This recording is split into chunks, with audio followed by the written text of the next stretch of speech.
Hoje foi publicada pelo portal UOL uma nova entrevista do procurador da República, Deltan Dallagnol. Ele tratou de questões jurídicas relativas ao ex-presidente Lula. Venho aqui rebater e demonstrar mais uma vez que o procurador não tem razão.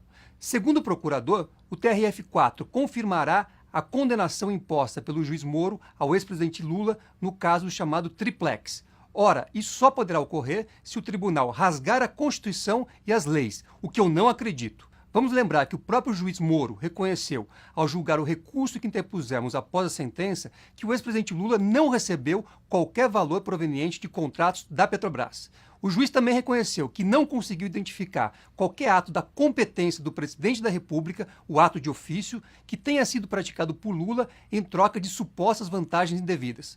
Qual a consequência disso? Primeiro, Lula não poderia sequer estar sendo julgado no âmbito da Lava Jato. Segundo, não há como se cogitar do crime de corrupção que foi atribuído ao ex-presidente. Afora isso, o próprio juiz Moro também afastou que Lula seja o proprietário do Triplex. Disse, sem nenhuma razão, que o apartamento teria sido atribuído ao ex-presidente, figura que não tem previsão na legislação brasileira.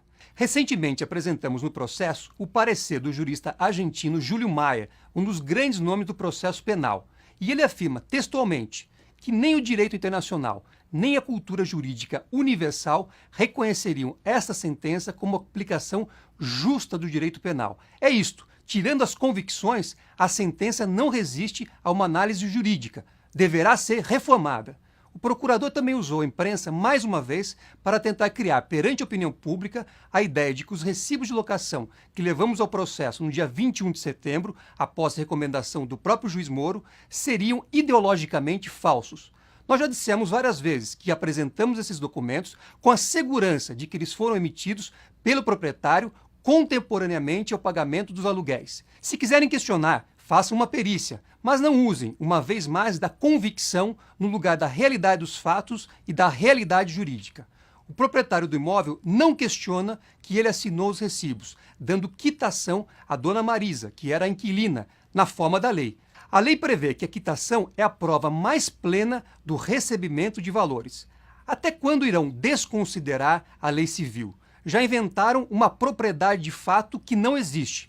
Agora querem retirar o valor jurídico da quitação? Não bastasse, mostramos no processo, no último dia 11 de outubro, que o proprietário do imóvel declarou à Receita Federal e à Polícia Federal, em junho e outubro de 2016, respectivamente, que recebia os aluguéis em dinheiro. A quebra do sigilo bancário do proprietário, que está no processo, mostra que ele recebeu inúmeros depósitos em dinheiro entre 2011 e 2015. O valor total desses depósitos é cerca de 7 vezes maior do que a somatória de todos os aluguéis do período. O proprietário do imóvel pagou, mês a mês, carnê-leão relativo ao recebimento dos aluguéis. Esse é o imposto de regime de caixa, ou seja, pressupõe o recebimento dos valores. O contador, que também trabalhava para o proprietário, declarou que recebia das mãos e periodicamente os recibos de aluguel. A nova versão apresentada pelo proprietário em seu interrogatório, diversa de tudo que ele já havia informado às autoridades, de que teria recebido no final de 2015, no Hospital Sírio-Libanês, informação do advogado Roberto Teixeira de que os aluguéis começariam a ser pagos naquele momento, foi desmentida por ofícios encaminhados pelo próprio hospital ao juiz Sérgio Moro. O hospital disse não apenas que o advogado não visitou o proprietário, mas também que ele jamais esteve no hospital naquele período. Esses são apenas alguns elementos que desmontam a tese de que os recibos seriam ideologicamente falsos. Quer saber mais? Para a ação penal proposta contra Lula ter algum sentido, os procuradores teriam que ter comprovado que o apartamento foi comprado com recursos provenientes de 8 contratos firmados pela Petrobras. Mas isso sequer é tratado pelo procurador. E por uma razão simples, isso não é verdade e por isso não existe qualquer elemento que possa confirmar esta afirmação feita na denúncia para direcionar o processo ao juiz Sérgio Moro. Agora, mudando a versão da denúncia, o procurador diz que a compra do apartamento ocorreu com recursos da Odebrecht.